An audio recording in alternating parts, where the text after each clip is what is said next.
kalau di kota Jakarta lagi mataharinya lagi bersahabat banget ya, terang gitu ya. Mudah-mudahan kita semua terhidrasi ya, minum yang banyak dan sambil nonton Rumpi No Secret.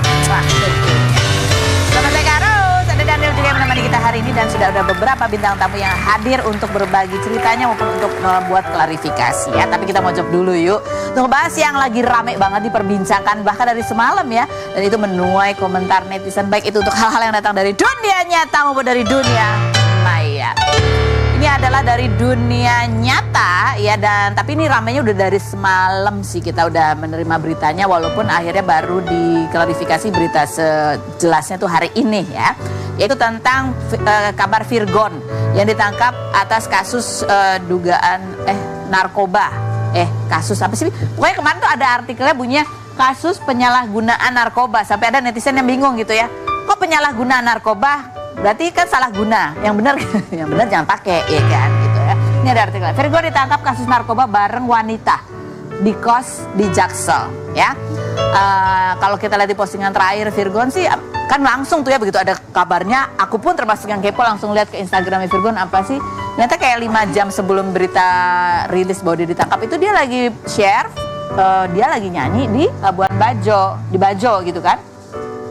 Jadi aku mikir apa dia ditangkapnya di Bajo atau di mana, apa dia pulang, apa itu 5 jam terus habis itu dia pulang. Cepet banget gitu kan ya. Tapi ternyata menurut keterangan polisi dia ditangkap di sebuah di kosnya di Jakarta Selatan dengan seorang wanita. Inisialnya apa? PA. Inisialnya PA dengan barang buktinya sabu-sabu. Ya, coba kita lihat lebih detailnya supaya nggak salah-salah. Keterangan dari Kasat Narkoba Polres Jakarta Selatan. Betul bahwa Satres Narkoba Polres Metro Jakarta Barat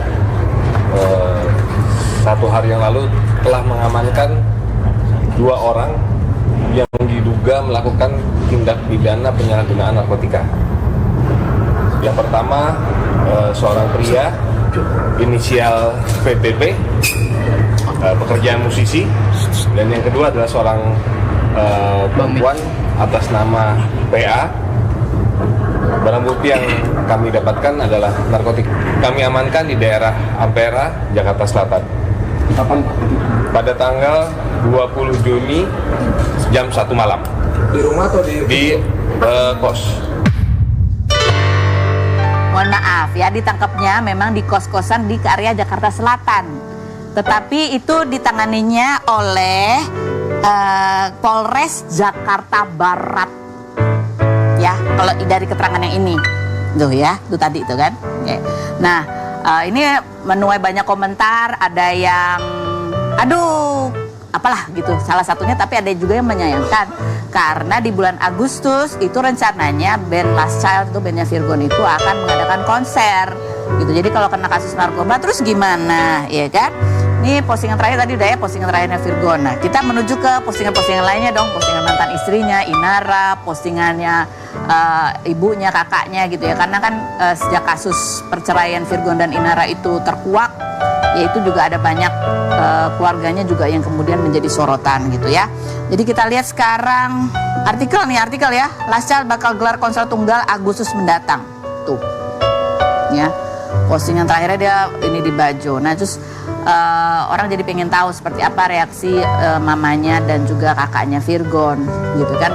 Kalau kita sering wawancara gitu kan nanya hubungan mama dan kakaknya ke Virgon tuh gimana. Sebenarnya kan mereka kayaknya udah apa sih, komunikasinya juga udah jarang-jarang gitu kan. Nah, tapi mungkin terus tiba-tiba dapat kabarnya Virgonnya terkena kasus narkoba. Reaksi seperti apa? Kita lihat ada tayangan videonya berikut ini.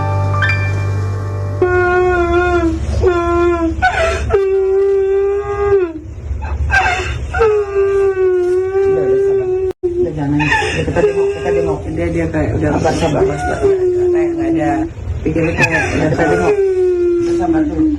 Mama mau lihat Virgon sekarang. Iya, mau lihat Virgon sekarang. Iya, ya udah. Itu kan apapun yang terjadi gitu ya, namanya orang tua kalau anaknya lagi kena masalah pasti orang tuanya juga yang paling sedih gitu. Nah, terus kalau kita lihat lagi di postingannya Inara ya, aku juga termasuk deh yang tadi malam lihat ada apa sih Inara. Itu juga tuh berapa 5 jam, 7 jam sebelumnya lah dia posting lagi kegiatan kerjanya, promo apa segala macam aktivitasnya, sampai akhirnya pas malam banget gitu baru dia posting gini, nggak mau komen apa-apa selain kerjaan. We've been through and surviving a lot of things. Anak-anak butuh maminya waras untuk cari nafkah dan didik mereka. Makasih atas besar pengertiannya semua, mohon support dan doa baiknya aja, makasih gitu. Terus ada lagi postingannya selanjutnya ya. Dia bilang, I'm sorry kiddos gitu. Nanti aku terjemahin ya.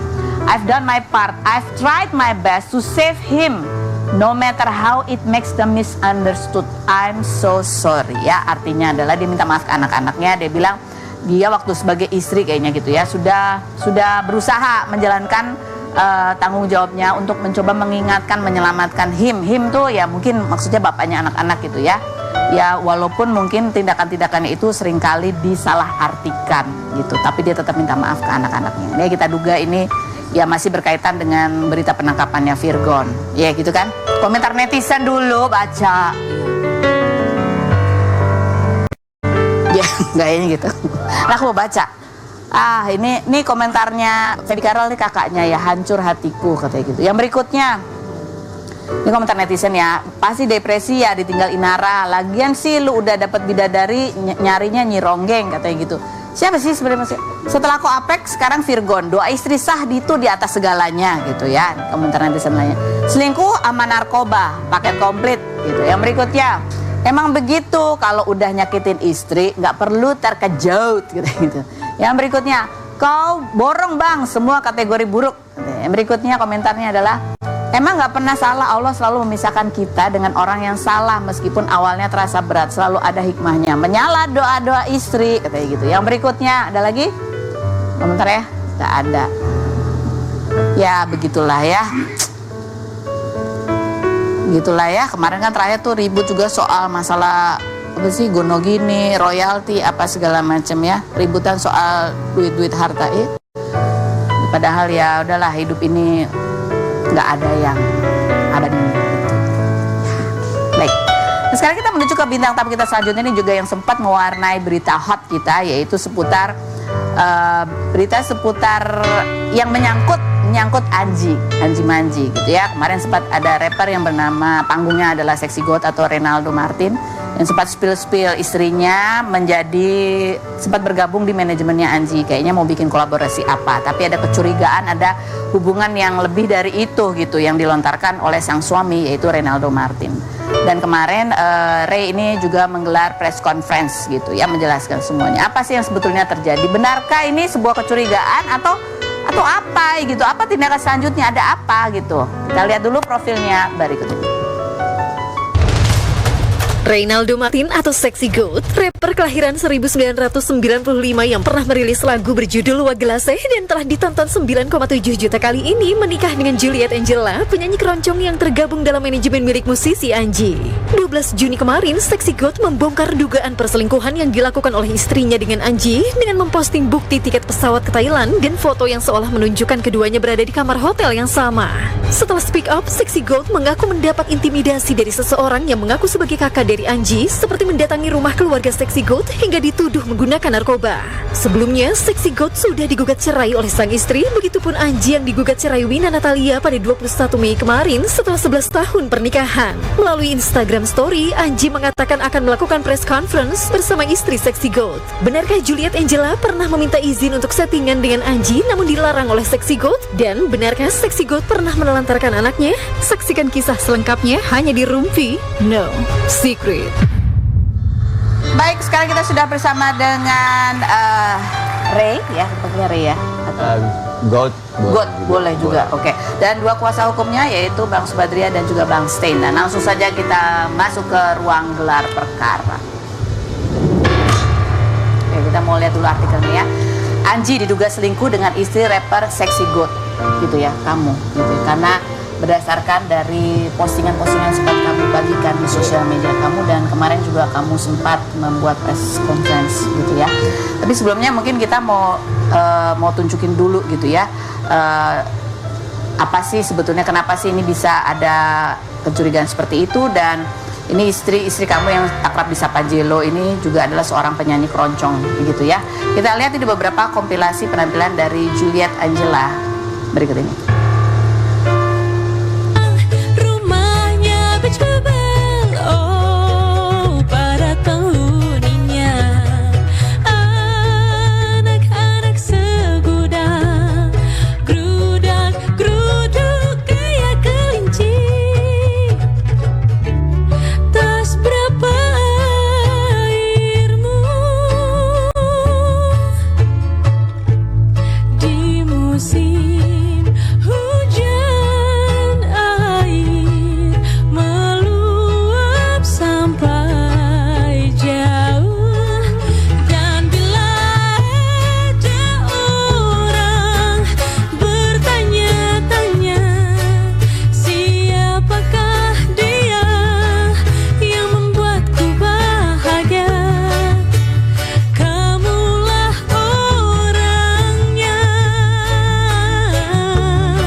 akhirnya.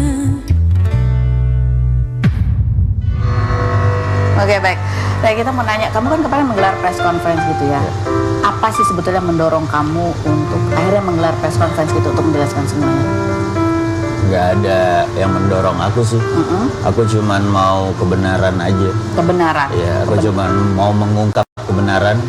Karena ya aku nggak ada maksud apa-apa juga. Karena aku tahu aku nothing, aku bukan siapa-siapa. Yang mungkin aku mau ungkap kebenarannya juga lebih besar, jauh lebih besar dari aku. Ya aku nggak ada ide selanjutnya atau apapun itu. Aku cuma mau tahu kebenaran. Tujuannya atau harapan kamu apa sebetulnya dengan kamu mengungkap kebenaran ini? Harapan kamu apa? Ya mereka mengungkap kebenaran juga. Kalaupun akhirnya mereka mengungkap kebenaran, lalu apa? Lalu apa yang kamu mau harapkan? Apakah kamu ingin apa? Aku aku nggak ada yang aku harapkan. Kamu ingin membuktikan bahwa apa yang kamu ungkapkan itu benar gitu ya? Kamu tidak mengada-ada. Iya. Itu Pasti. karena sempat ada tudingan bahwa kamu mengada-ada. Iya pastinya. Yang kamu bilang ada inisial E yang mendatangi kamu. Oh iya. Itu yang kayaknya membuat kamu ingin, ya aku benar loh. Ya. Aku nggak bohong. Iya. Kenapa kalau misalnya itu bohong, dia progres itu gitu. Seprogresif itu. Iya untuk mendatangi saya dan lewat intimidate seperti itu. Kamu merasa terintimidasi? Bukan saya saja. Siapa lagi? Semua kru kantor saya, keluarga saya. Keluarga kamu? Iya. Apa yang dilakukan sampai kalian merasa terintimidasi?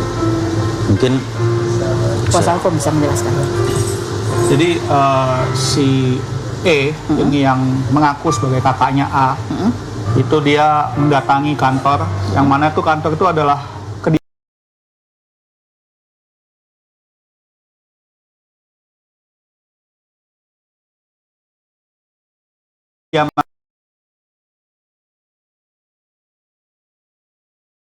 salah satu rapper terkenal di Indonesia, datangi rumah dan adiknya.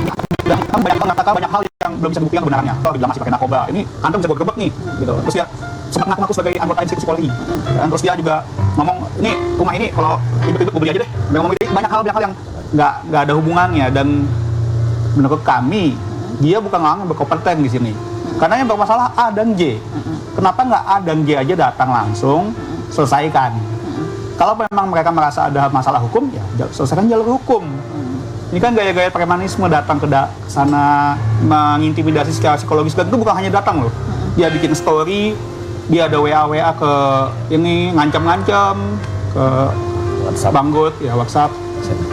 Dan kamu tadi dari statement kamu merasa saya ini apa sih gitu, melawan sesuatu yang lebih besar gitu. Kamu ngerasa bahwa sebetulnya yang kamu hadapi ini sebetulnya sesuatu yang kamu merasa tidak berdaya kalau kamu lawan sendiri gitu.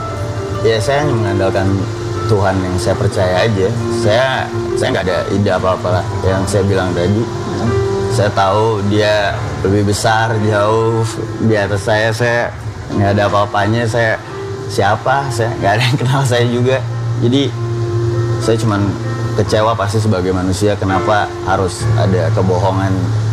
Padahal kalau profesional dia kerja, it's okay.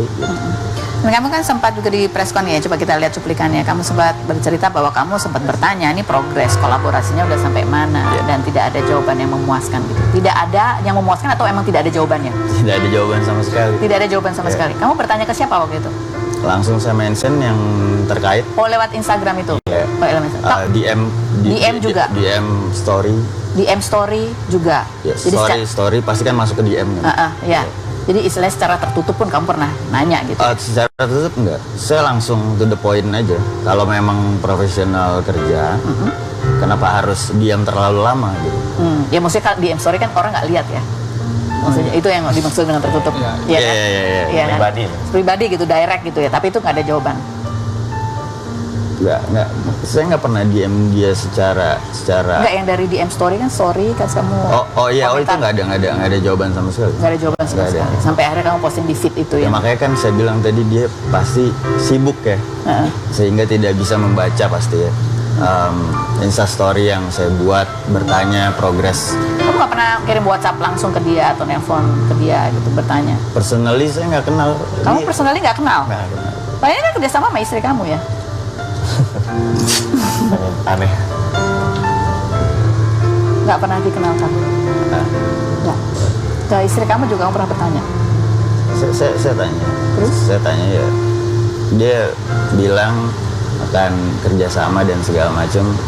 Cuman ya saya dapat sesuatu dari Tuhan yang Yang buat kamu jadi nah, rasanya? ini nggak bagus bro gitu. Terus ya aku cuman coba kasih tahu terus kalau profesional keep going, cuman jangan lakukan hal-hal yang akan menghancurkan kamu. Kita lihat dulu cuplikan press conference berikut ini. Tiket pesawat, jadi antara istrinya beliau diduga bersama dengan si A tersebut jalan-jalan ke Thailand. Sedikit jadi terkait tiket itu memang didapatkan dari memang kita dapatkan secara legal, bukan secara ilegal. Artinya didapat memang dari handphonenya klien kami. Dia bilang untuk saya tidak berkoar-koar di media sosial. Jadilah laki-laki karena lo tahu gue di mana. Kalau lo mau ini makin panjang, silahkan. Karena lo sudah mengancam karir gue dan karir banyak orang. Jadi ini terserah lo. Lo nggak akan pernah bisa bayar ini. Saya jawab, ada apa dengan kamu? Kamu masih istri saya. Kenapa seperti chat kamu ini nadanya ancaman? Oke. Itu yang ngomong jangan berkoar-koar itu dari istri kamu? Iya. Dari istri kamu? Chat pribadi. Chat pribadi guys. Tapi menurut kamu istri kamu emang biasa bahasanya seperti itu? Enggak sih. Enggak ya? Harusnya enggak ya. Harusnya enggak gitu. Makanya nanti dari kuasa hukum kemarin ditegaskan bahwa ini tiket pesawat didapatnya secara legal. Ada kekhawatiran bahwa itu akan dilaporkan gitu? Jadi sebenarnya begini, jadi awal mulanya kan memang mencium aroma-aroma yang nggak sedap ini dari sebelumnya istrinya klien kami pamit, aku mau ke Thailand untuk liburan sama yang namanya C ini perempuan, temannya si istrinya. Aku ke Thailand nanti mau pilihin aku baju seksi ya, dia pilihin. Kamu yang beliin? Beliin. Enggak. Saya nggak beliin. Saya yang suruh pilih mana yang bagus. Beli. Oh, kamu yang suruh pilih, oke. Artinya dia secara tidak langsung yang merekomendasikan. Lalu ketika berangkat dia ke Thailand, dia lihat story-nya si C, ternyata sedang di Jakarta. Ya disitulah kok bingung, kok katanya ke Thailand, tapi kenapa di Jakarta? Lalu dikonfirmasi oleh si pacarnya si C, meyakinkan bahwa C ini nggak di Thailand, tapi memang di Jakarta. Ya timbullah kecurigaan. Kamu kirim video atau fotonya si C dong, sampai hari ini nggak ada. Nah setelah itu beliau curiga, ngecek di email, ternyata adalah etiket pesawat si E dan si istrinya. Disitulah beliau nanya ke medsosnya dia. Lalu si A ini di tag, udah sampai mana lagunya? Cuman kan sebenarnya dia kecewanya begini, seolah-olah si A ini nggak tahu apa-apa, nggak ngerti apa-apa. Padahal dengan diam-diam dia nanya ke orang lain, itu kenapa sih God? Gitu. Harusnya kan kalau memang merasa nggak bener, ya kenapa nggak diinin aja bro? Kok gitu sih? Kenapa nggak ngomong langsung? Ya ditambah lagi kecurigaan kita, si E ini yang katanya kakaknya si A itu selalu intimidasi. Ya kalau memang nggak benar ya kenapa kebakaran jenggot? Nah, begitu. Karena klarifikasi aja Klarifikasi. lah. Gitu Dan story-nya si E dengan istrinya beberapa hari ini, 3-4 hari kebelakangan ini selalu bersama. Makanya tadi dugaannya yang ngechat ini kayaknya bukan kata-kata istrinya, tapi diarahkan. Ini ada artikel Juliet gugat cerai, seksi God imbas dituding selingkuh, begitu. Sudah ada gugatan atau baru ada niat aja sebetulnya? Aku nggak tahu pasti sejujurnya, tapi sebelum aku melakukan posting pertama itu ada kiriman semacam berita acara mungkin ya berita acara kalau Dia mau pisah dari aku kayak gitu. Tapi nggak pernah ngomong langsung ke kamu. Atau ada kiriman berkas? We are Christian, jadi menurut aku perceraian aku udah tahan walaupun apapun alasannya, karena nggak ada alasan major. Aku besar. pukul dia, aku treat dia seperti binatang atau apa, makanya aku nggak bisa gitu. Tapi dia tetap kekeh. Lalu pertanyaan aku, kenapa semua ini seperti berbarengan gitu? Jadi kamu duga salah satu alasannya karena ya ada sesuatu lagi gitu ya? Yang ada yang tahu, Kamu nggak ada yang tahu? Aku nggak tahu. Tapi komunikasi terakhir dengan istri kamu adalah tentang jangan ngumbar kemana-mana, itu aja? Ya karena ya itu tadi yang dia bilang sendiri ya. Ini mengancam karir banyak orang, dia bilang begitu. Padahal aku cuma tanya, udah sampai mana lagunya? Gitu. Kamu ini bercerita sambil yang menahan kesedihan dan kesedihan luar biasa. Kecewa aja sih. Sebagai manusia biasa pasti aku kecewa sih. Pasti kecewa. Apa yang paling membuat kamu sedih itu apa? Karena kebohongan ini atau karena kamu ngerasa kamu tidak dianggap? Atau apa? Kita keluarga kecil yang sudah punya baby. Setelah kejadian ini pasti akan sesuatu hal yang harusnya anak saya alamin ke depan. Ini saya harus bangun ulang gitu untuk bikin anak saya ngerasa saya harus jelasin semuanya gitu. Ini ada juga kalau dari postingannya perlu nggak sih ditunjukin postingannya A gitu yang seolah-olah ya dia tidak mau berkomentar gitu ya, walaupun dalam pemberitaan dia terseret-seret namanya. Nih, lu diam aja sih, nggak kok, cuma harus hati-hati bertindak karena situasinya tidak sesederhana dan ada proyek yang jadi tidak kejutan lagi jika dibicarakan secara gamblang. Saya juga mengcapture banyak komen-komen parah yang sudah kemana-mana, banyak yang saya konfrontasi dan banyak yang gelagapan asal bicara tanpa bukti. Nah, kayak kita mau tanya ke kuasa hukum nih ya kan.